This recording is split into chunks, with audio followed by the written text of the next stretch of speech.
On today's show, the Mavericks face off against a former player that used to play on their team. We'll talk about how these two teams have changed on today's Locked On NBA Squad Show West. You are talking ball with the NBA West Squad Show. From the Warriors to the Lakers, the Mavericks to the Nuggets, and everyone else in the West, the local experts of the Locked On Podcast Network bring you all the scoops, breakdowns, and the most comprehensive look at the Western Conference. Trash talk and big takes included. No holding back, we're giving the green light. It's time to talk NBA West. And welcome to the Locked On NBA Squad Show West. My name is Nick Engstead, host of the Locked On Mavericks podcast.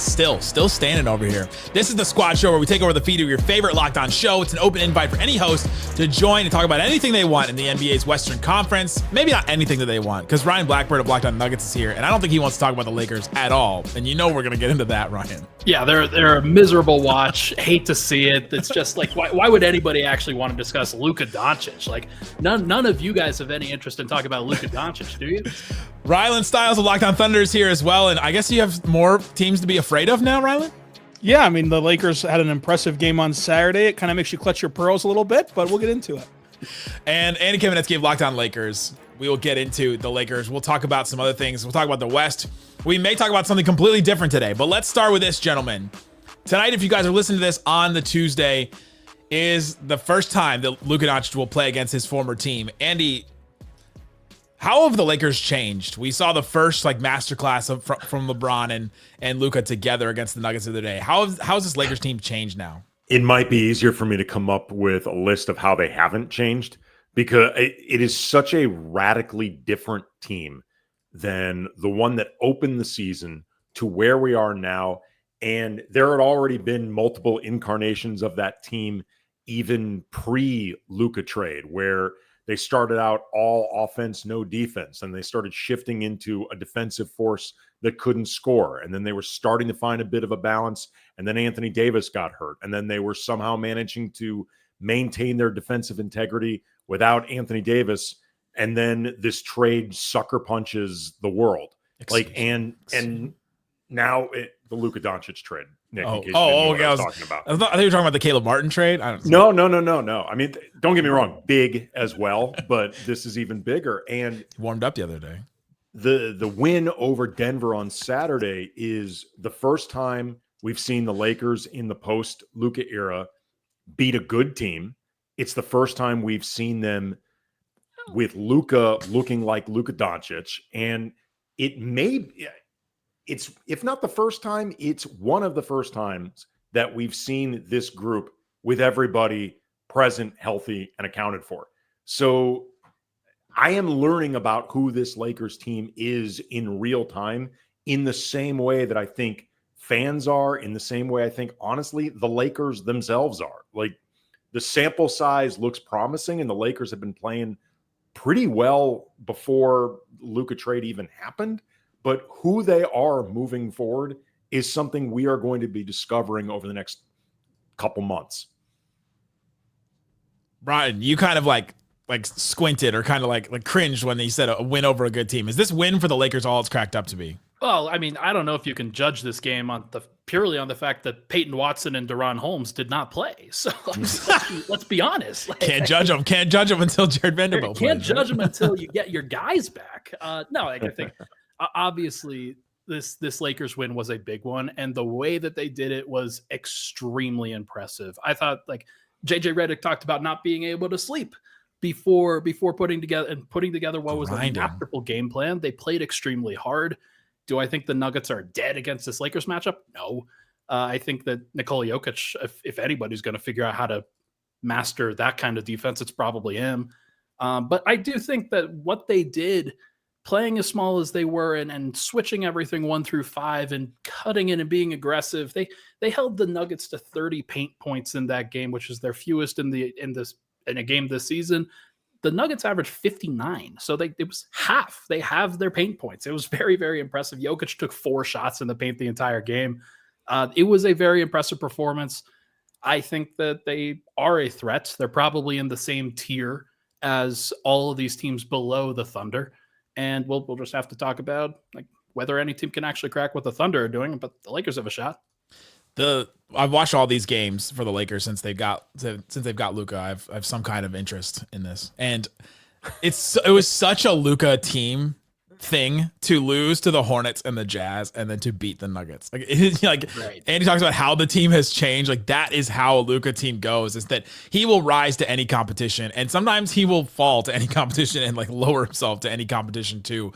And I wonder just how much that's going to, I wonder which agenda is going to win more, the LeBron like consistent all the time agenda, or the Luka rise and fall to competition all the time agenda. I mean, I don't think those agendas are all that different throughout the course of the last few seasons. You know, LeBron has admitted that at this stage of his career, it can be hard to get up for the daily grind of 82 in some specific games, particularly the ones that are not nationally televised or things like that.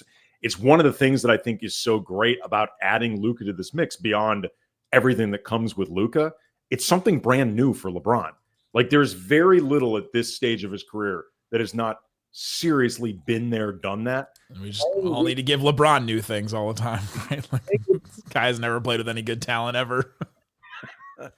Playing with somebody like Luka is totally different for LeBron. It's new. I think it's something that makes things exciting. It also makes life easier in a lot of respects. Like, Anthony Davis did things that made LeBron's life easier, particularly defensively, but the offensive piece of it, even if you were looking to make AD the focal point of the offense, and I think LeBron often, not as consistently as he probably needed to, but he often was looking to do that. He still has to get AD the ball.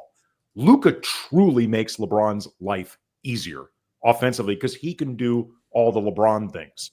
And this is something that I think they can mutually charge each other during the course of the regular season. And also, too, Luka, whatever he used to do with Dallas as far as coasting through certain regular season games, as the new guy on the Lakers who arrived with all this messaging from Dallas that, you know, old fat ass, you can't ever give him an extension. You know, he's out there eating. He's going to be eating and drinking his way through his prime, and that's not worth supermax money. I have a feeling that's something that, at least for this season, will keep Luka pretty dialed in.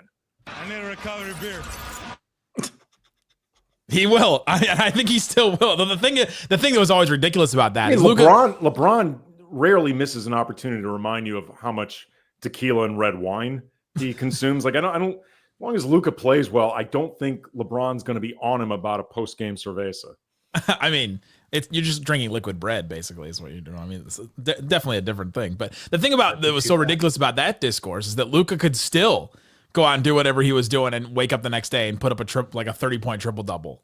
Is that it wasn't getting in his way necessarily. Maybe some of the injury stuff. And the only way the Mavs win this long-term, ridiculous statement, is if Luka the injuries just keep coming back to him. But I mean, he's back now. He's playing really great ball. One of the other things that I heard a lot is that Luka and LeBron weren't going to play like well together. Oh, there's only one ball thing just seemed like a ridiculous thing. Rylan, what do you make of this team now with Luka and LeBron and how well they played together the other night? Yeah, I mean, they're going to be able to outscore almost any team, and you're going to have to really be sharp defensively to limit them. And defensively, you saw how creative they can get to make up for some of their shortcomings with what they did to Jokic. You're going to have to hit your threes because they've shown you that they can swarm your top option really well. I think that ultimately, though, you're banking on having two bona fide playoff risers, playoff scores that's tough to slow down, and many teams cannot match you in the scoring department. However, as it comes to Oklahoma City, they do have a historically great defense. They do have multiple point of attack defenders, and now they do have the size at the rim. So it's going to be a series. Whoever matches up with the Lakers, can you even provide them a road bump offensively? Because defensively, even for as good as they did it on Jokic on Saturday, you would imagine that that's pretty taxing to play that style for a 7-game series, much less if they want to go on a deep playoff run to do that for 3 months to get to the very end. So I think ultimately they did get better, especially long-term and even short-term, because now you do have a avenue for a deep playoff run, but it's still an uphill battle, I think.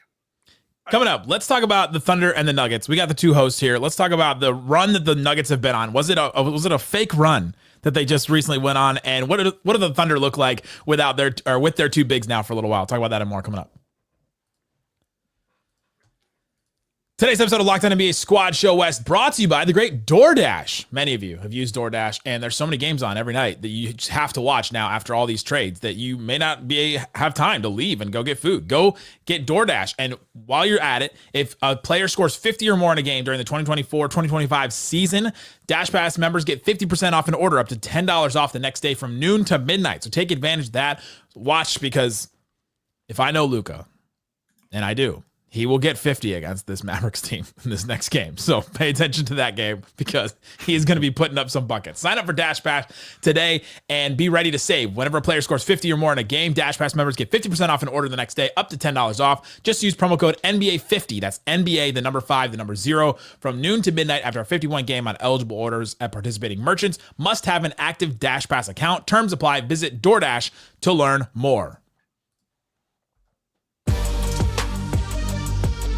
Thanks for hanging out with us on the Locked On NBA Squad Show West. We're taking over the feed of your favorite show, and we've got a show that covers every single one of your teams. We've got Locked On Thunder, Locked On Nuggets, Locked On Lakers, Locked On Mavericks represented here, but every single team in the West is represented by a Locked On show. Check the link in the description to find that show today. All right.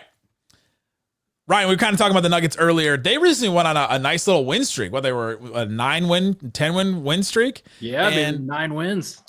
And I heard some talk that it was not real, that it was like a fake win streak. What say you? Well, I think every single fan base has made the note that the Nuggets have not exactly played the strongest competition. Not exactly playing. Can I read the list? Yeah, you certainly can. It's so funny. Philly, Charlotte, New Orleans twice, Orlando, Phoenix, Portland twice, Charlotte. Yeah, that'll do it. and Orlando for like. They're a good team that's been hurt, but they were on the second night of a back-to-back traveling west to east anyway. So like these have been circumstantial wins. These have been, and like especially heading into the All-Star break, it's teams that focus up in those situations, know that they're in a pickle. You got to get some wins. Other teams don't necessarily care as much, so they're gonna try to get to their vacations just a little bit earlier. But just another couple of numbers to throw your way. Denver is 7-13 against the teams that are top 10 in point differential on cleaning the glass. They are not a good team against plus 500 teams. And a number that my colleague Matt Moore made sure to share with me earlier today, only 12 of the last 45 NBA champions have finished 500 or worse against the teams that have a winning percentage of 60% or better. So you need to win against the good teams in order to be a champion. You need to win to be a contender. Shocker. You have to be good against your peers, and Denver's just not good against their peers.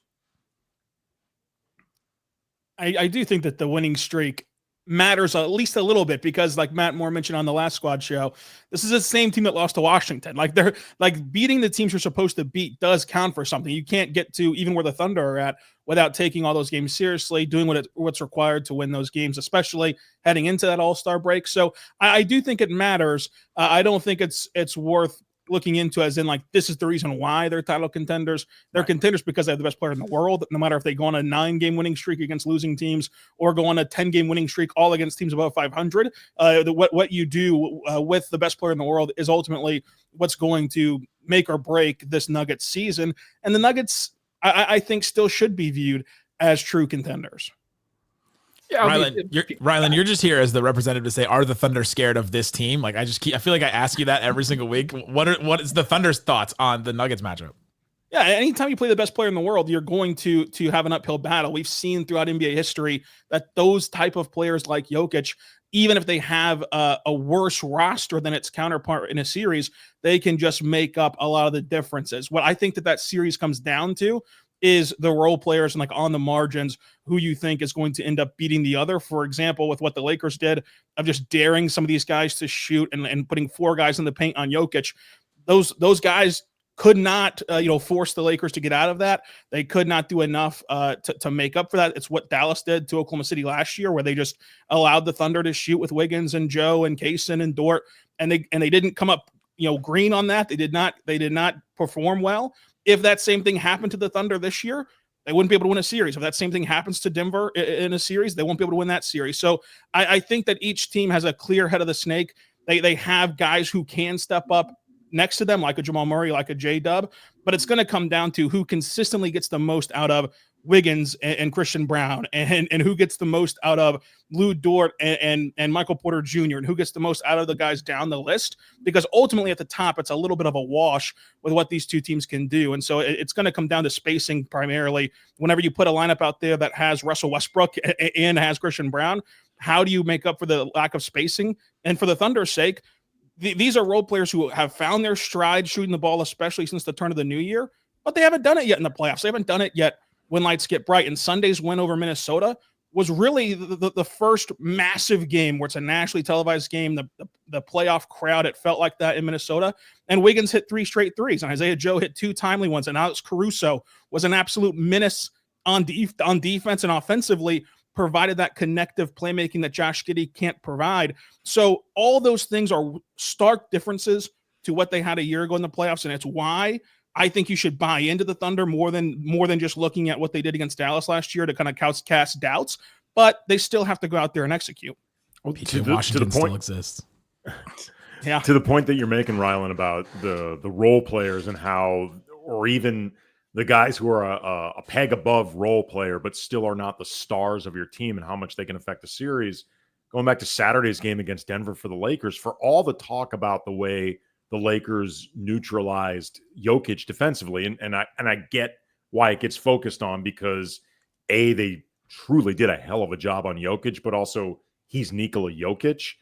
To me, the thing that really jumped out in terms of, could this be a series now where the matchups potentially work in the Lakers' favor, is the way Michael Porter Jr. was really quiet. Because, and I'm sure Ryan knows this, Porter has killed the Lakers. Like, I think over the last couple of years, if you're looking for a reason that Denver has just continually beaten the Lakers over and over, I would point to Porter before I'd point to Jokic. Like, I think in a lot of ways, AD played Jokic to enough of a draw.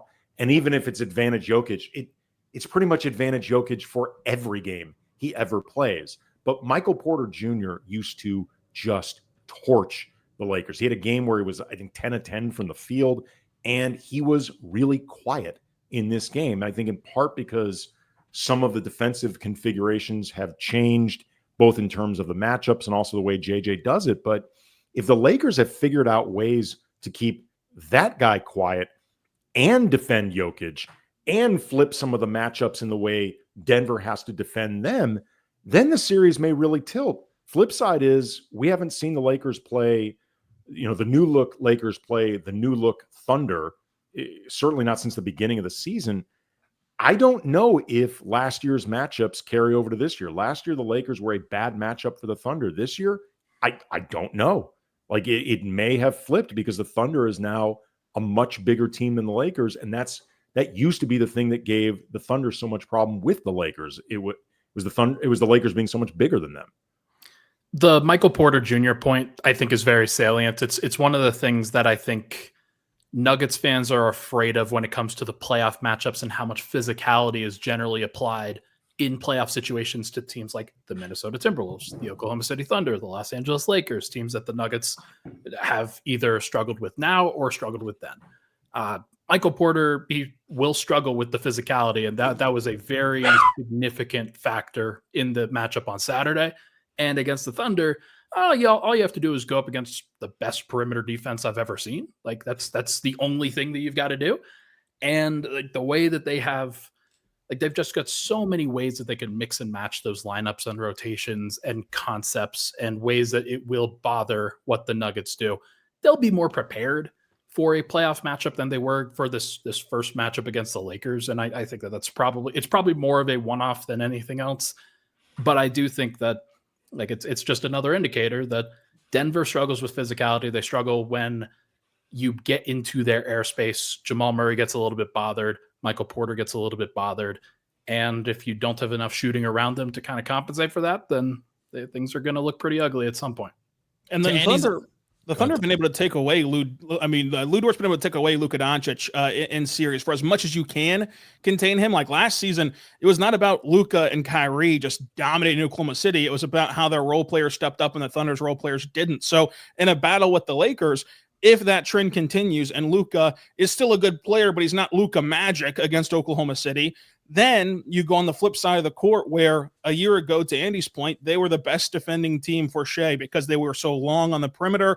And if you somehow snaked your way past that perimeter defense, which Shea does so often, AD's waiting for you at the rim. And this year, nobody's really waiting on Shea. And that's a very scary thought for LA. And so I think that the series does flip. Of last year, that would have been a 7-gamer. And this year, I'm not sure what that even looks like because both teams are so different, especially how the Lakers can defend Shea. And for as great as Luka is, the Thunder are one of the better teams at stopping him and preventing him from getting going. Yeah, I mean, beyond the fact that it's small sample size for the Lakers in this incarnation, like I genuinely don't know what it looks like. I mean, like for the Lakers versus most of the good teams in the West, and I'm even including Denver because it was just one game, how these things are going to shake out, we really don't know. And that's what makes it's rare that you get an opportunity to have a team of the Lakers profile where you are learning this much this late in the season. It's pretty cool, if nothing else, just from a basketball dork perspective. It's pretty fun. It? Oh, is it cool to get a cool? top Is it cool, Andy? Like, how cool is it? I mean, there are people who think sitting around like in the corner of your room shooting heroin's cool. How do you know what I've been doing this last week, Andy? I mean, does someone knows mood swings are cool, Nick? Coming up, the sun is dying about 5 billion years earlier than scientists thought. What's going on in Phoenix? Talk about that and more coming up.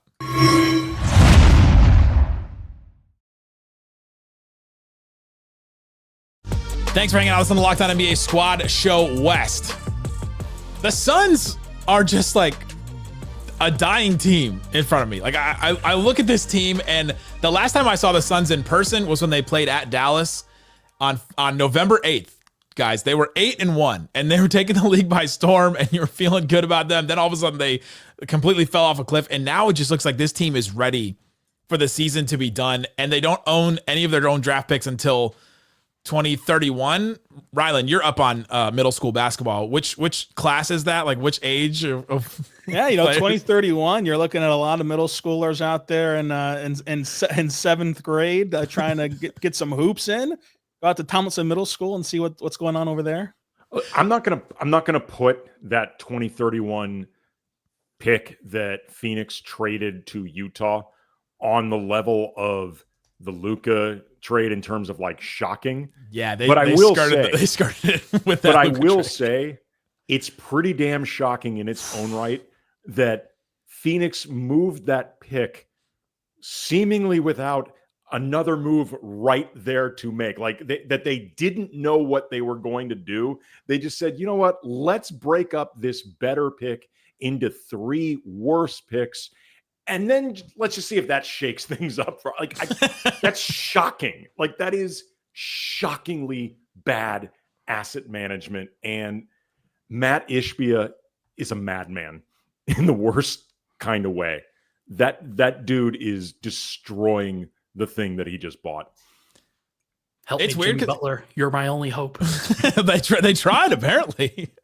Man, that didn't work. Yeah, Matt Ishbia has sort of taken Mark Cuban's mantle as the owner that is intervening and like is pushing his team to do things that his fan base goes, wait, why are we doing this? The way I've described Ishbia before, and this is in your neck of the woods, Nick, so you'll understand. You know those like steakhouses where if you eat a 72-ounce ribeye in an hour, like they give it to you for free and you win $100 prize?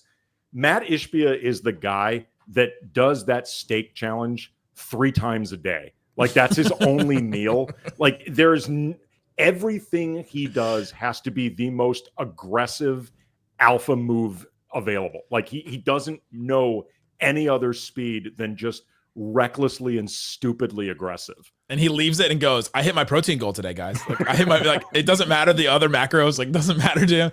One of the weirdest things that's kind of a thing that went under the radar is anytime I see Suns fans now talk about Tyus Jones, they talk about him like he's one of the worst players ever. But I thought that was such a coup to get him. Like, that 100%. move has gone so far downhill. It is just weird how that has worked out over there. Just all of them.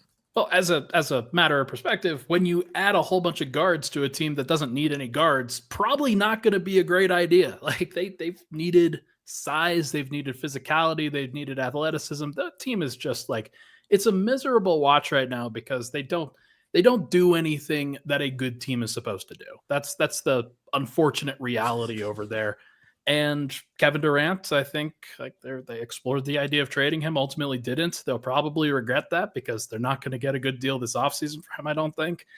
And hell, maybe they do, but what are they going to do after they trade their best player or theoretically their top 2 player on a team like that? I have no idea where they go from here. They'll take Klay Thompson, Daniel Gafford, and they'll take some of the contracts for the Mavericks, and they'll just move forward. Because did you say something over there? Because the Mavs are going to go get Kevin Durant, because that's apparently what they do now. Yeah. What do you do if you're this team? I guess you have to trade KD now, because after his comments, like, I didn't want to get traded, and then they were shopping him. That's not really a good look for your team. They have all these contracts. They're in the second apron. There's just really not much you can do. Like, bottoming out doesn't even really make sense for them. Well, it makes sense in just the idea that if you're going to eventually have to do this anyway, Devin Booker, for example, is a more valuable trade piece now than he will be when he's older. So even though you're not bottoming out in the sense of like tanking for lottery odds, you're just starting the rebuild from a relatively better place of strength than you would be in a couple of years. Like, if you're asking what I think they really should do, it's tear the whole entire thing down. Because by the time you could rebuild the whole thing, like, where's Devin Booker going to be at? Like in his career, you're not, the odds of being able to rebuild this thing quickly enough so you can maximize the whole idea of having Devin Booker as a lifer to begin with. I mean, never say never, but it's going to be hard. It's going to be really difficult. And once you trade Kevin Durant, at least in theory, like, what are you clinging to at that point? They owe a couple of their picks to Houston, right? They should just send Devin Booker to Houston, because Houston's kind of on a downturn too. I was going to start this segment talking about Houston, but Phoenix is a bigger. I mean, Devin Booker, he's 28. Like, let's just say you manage to turn this entire thing around into something viable in 3 years, which would be really quick. Like, when you consider where they're at now, becoming a credibly contending level team fast in 3 years. Does that happen, like Rylan? 31. Sometimes it does if you get really lucky. I mean, but you guys are really good at that. You guys are Yeah. really good at that, though, Thunder. Like Sam Presti's really good at recognizing when it's time to go all in, when it's time to completely rebuild, and he's aggressive. He's smartly aggressive whenever he does either. Yeah, and to your point, Andy, it's like the acknowledgement of what your team is what's helped Sam Presti along the way, because like that Russ Paul George pairing, everybody knew was not good enough. Whenever they tried the Melo, whenever they tried without Melo, it just wasn't good enough. And so what they did was they traded Paul George before he let things get messy, because like, could you imagine what that haul would look like? Like, all these Clippers fans like to say that the trade was to get Paul and Kawhi. Sure. But all Paul George had to do to help the Clippers out was say, I'm not playing for anyone except for the Clippers, and make things a complete and utter mess. Then all of a sudden that limits your trade package. And do you get Shea? Do you get all these historic picks? And so the fact that Sam Presti was able to trade him before anything got messy is what enhanced that trade package, to where if you're the Suns with Devin Booker, his value will never be better than it is right now at this age and the contract length.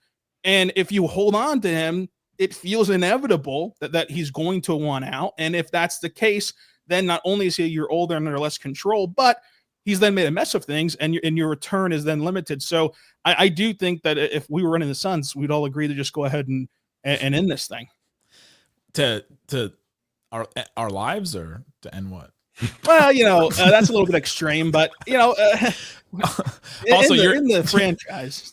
Not to make it about the Mavericks again, but you're explaining how Sam Presti traded Paul George, and that's how you trade a star player. Retroactively, maybe more upset about the Luka trade again. Yeah, that's just shocking. I mean, and the fact that people forget Sam Presti did leverage Toronto against the Clippers, and like the whole well, if we trade him to Toronto, what if Kawhi just goes back to Toronto? So you really gotta do this. You got to give a Shea and all these things, and then you have to then make small moves on the margins where it's like the Russ for Chris Paul swap looked idiotic, but then you look at what Chris Paul did in Oklahoma City, then what you got from the Suns, and like you piece it all together to where it was really a masterclass of a rebuild, and it's a formula that you have to take instead of just what teams normally do of either A, Nico Harrison just being a clown and not leveraging anything, or B, holding on to talent too long.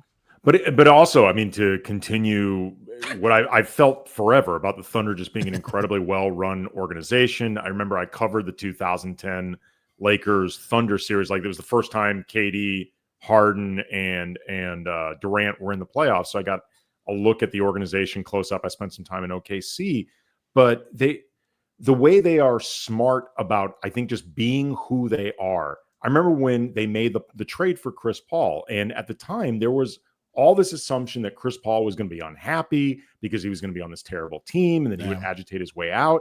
And I remember talking with someone who was very close to Chris Paul and would know what was going on. And this person told me, like, Chris is fine. Like, he'd spent time in OKC because of, when Katrina, when he was with New Orleans. And he's like, everybody in the organization has been transparent with him about what's going on. And they've told him, we are not looking to tank. We're going to try to be competitive. If it turns out we're not going to be competitive, we will find something that works for you. That season ended up a solid season for the Thunder. It helped raise Chris Paul's value around the league. Like, everybody got out of it what they wanted. And I think Chris could trust the Thunder because the track record was we treat our players well, we handle our business well, and we know who we are.